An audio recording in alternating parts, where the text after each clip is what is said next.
اللہ تبارک و تعالیٰ وہ دل دے گا، اس دل سے دے رہا ہے کہ جذبے سے دے رہا ہے. تو اس واسطے مقدار پر نہ جاؤ، لیکن جذبہ یہ کہنا غریب سے غریب آدمی ہے. ہمارے ہاں یہ ذوق جو ہے یہ کم ہوتا جا رہا ہے. صدقے محبت مال کی بڑھتی جا رہی ہے، دنیا کی محبت، مال کی محبت وہ چھا گئی ہے ہمارے سارے فیصلوں پر، ساری زندگی کے طرز عمل پر.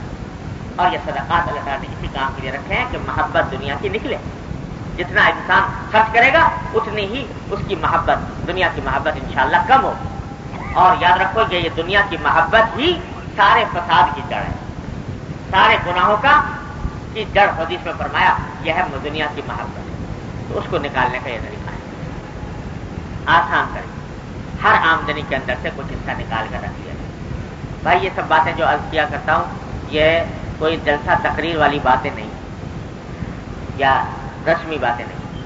یہاں پر ہمارے جمع ہونے بیٹھنے کا منشا یہ ہے کہ ان باتوں کا مذاکرہ کر کے اور کسی طرح اپنے عمل کو اس کے مطابق بنانے کی فکر کریں.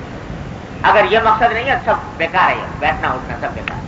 تو اپنے جو باتیں ہم یہاں پر کہتے ہیں زبان سے یا سنتے ہیں تو ان کے اوپر عمل کرنے کا داعیہ اور جذبہ دل میں پیدا ہونا چاہیے، اس کی طرف قدم بڑھانا چاہیے. اللہ تعالیٰ مجھے آپ کو سب کو اس پر عمل کی توفیق عطا فرمائے. یہ حدیث ہے عن انس رضی اللہ تعالی عنہ قال كان ابو طلحہ رضی اللہ تعالی عنہ اکثر الانصار بالمدینہ مالا من نخل. وہی حدیث ہے. حضرت انس فرماتے ہیں کہ ابو طلحہ رضی اللہ تعالی عنہ سارے انصاری صحابہ میں مدینہ طیبہ کے اندر سب سے زیادہ مالدار تھے نخلستانوں کے اعتبار سے. نخلستان کھجور کے باغات سب سے زیادہ ان کے پاس تھے. وَكَانَ أَحَبُّ أَمْوَالِهِ إِلَيْهِ بِيرُحَا، کہ ان کا سب سے زیادہ پسندیدہ مال جو تھا وہ بیرحا والا باغ تھا جس میں وہ بیرحا کا وہ کنواں واقع تھا.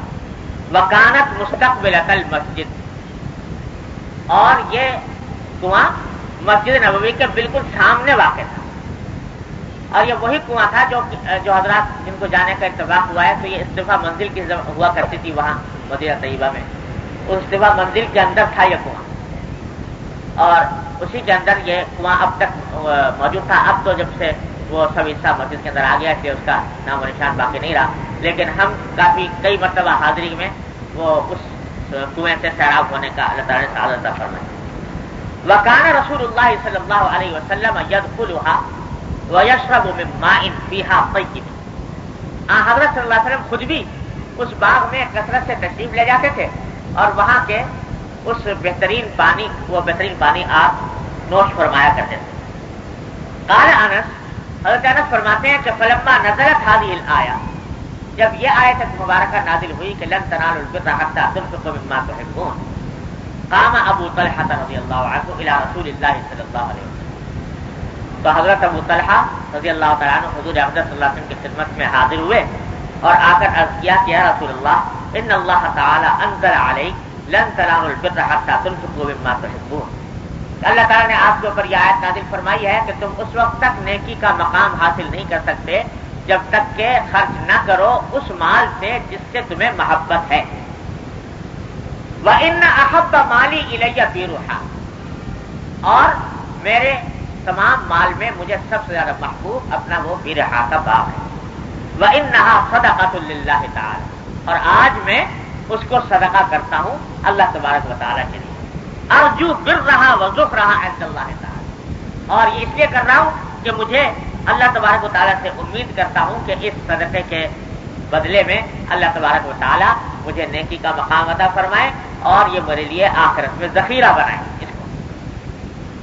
فضعها یا رسول اللہ حیث اراک اللہ، یا رسول اللہ میں آپ کے پاس لایا ہوں، آپ اس کو جہاں چاہیں صرف فرما دیں. میں آپ کے حضرت صلی اللہ علیہ وسلم کو ایک طرح سے مختار بنا دیا کہ آپ جس طرح چاہیں اس بات کو خرچ کر لیں، جس پر چاہیں خرچ کر لیں.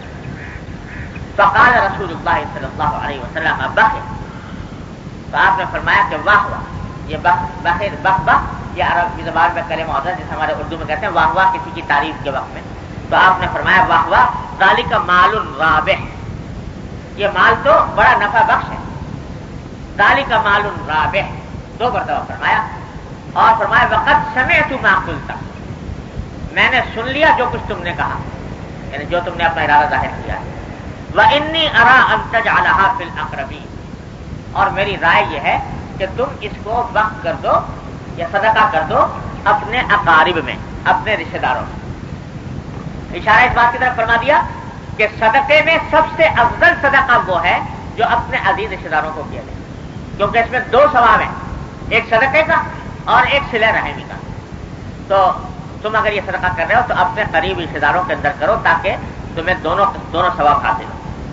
فقال ابو طلحہ رضی اللہ عنہ افعل یا رسول اللہ، حضرت ابو طلحہ نے فرمایا کہ یا رسول اللہ میں ایسا ہی کرتا ہوں، اپنے اقارب کے لیے اس کو صدقہ کر دیتا ہوں. فقسمها ابو طلحہ فی اقارب، تو ابو طلحہ رضی اللہ عنہ نے وہ باغ اپنے اقارب میں، عزیز رشتہ داروں میں تقسیم فرما دیا. وہ بنی عمہ اور اپنے چچا کے بیٹوں میں تقسیم فرما دیا. بس بھائی اللہ تعالیٰ اپنے رحمت سے ہمیں تمام احادیث کا عمل کی توفیق عطا فرمائے. دعا اللهم صل علی سیدنا مولانا محمد وعلى كما صليت على ابراہیم وعلى آل ابراہیم. ربنا ظلمنا انفسنا وان لم تغفر لنا وترحمنا لنكونن من الخاسرين. ربنا ظلمنا انفسنا وان لم تغفر لنا وترحمنا لنكونن من الخاسرين. ربنا آتنا في الدنيا حسنة وفي الآخرة حسنة وقنا عذاب النار. یا ارحم الراحمین، یا غیاث المستغیثین، یا امان المستجیبین، یا مجیب دعوت المضطرین، اپنے فضل و کرم کی رحمت سے ہمارے تمام گناہوں کو معاف کر. یا اللہ ہمارے چھوٹے بڑے اگلے پچھلے خفیہ علانیہ ہر طرح کے گناہوں کو معاف کر. یا اللہ اپنی رحمت سے ہمارے اعمال و اخلاق کی اصلاح کر. یا اللہ اپنی رحمت سے ہمیں دین پر چلنے کی توفیق عطا فرما. یا اللہ اپنی رحمت سے، اپنے فضل و کرم سے ہر طرح کے گناہوں سے، معصیتوں سے، منکرات سے ہمارے گھر والوں، اعزاء، اقارب، احباب سب کی حفاظت فرما. یا اللہ اپنی رحمت سے، اپنے فضل و کرم سے ہم بے ہمت ہیں، ہمیں ہمت عطا فرما. بے حوصلہ ہے، حوصلہ عطا فرما. یا اللہ اپنی رحمت سے، اپنے فضل و کرم سے اتباع سنت کی توفیق عطا فرما. یا اللہ جو باتیں ہم یہاں پر دین کی کرتے اور سنتے ہیں اپنی رحمت سے ان پر ٹھیک ٹھیک عمل کرنے کی توفیق عطا فرما. یا اللہ دین کی صحیح فہم عطا فرما. یا اللہ دین کی صحیح فہم عطا فرما، اس پر عمل کی توفیق عطا فرما، اس پر استقامت عطا فرما، اس پر استقامت عطا فرما. بسم اللہ الرحمن الرحیم. سامعین السلام علیکم ورحمۃ اللہ وبرکاتہ. یہ سی ڈی آپ کی خدمت میں شعبہ دارالاشاعت کراچی کی جانب سے پیش کی جا رہی ہے. ملنے کا پتہ دارالاشاعت اردو بازار کراچی پاکستان. ای میل اشاعت@dgcom.net.pk.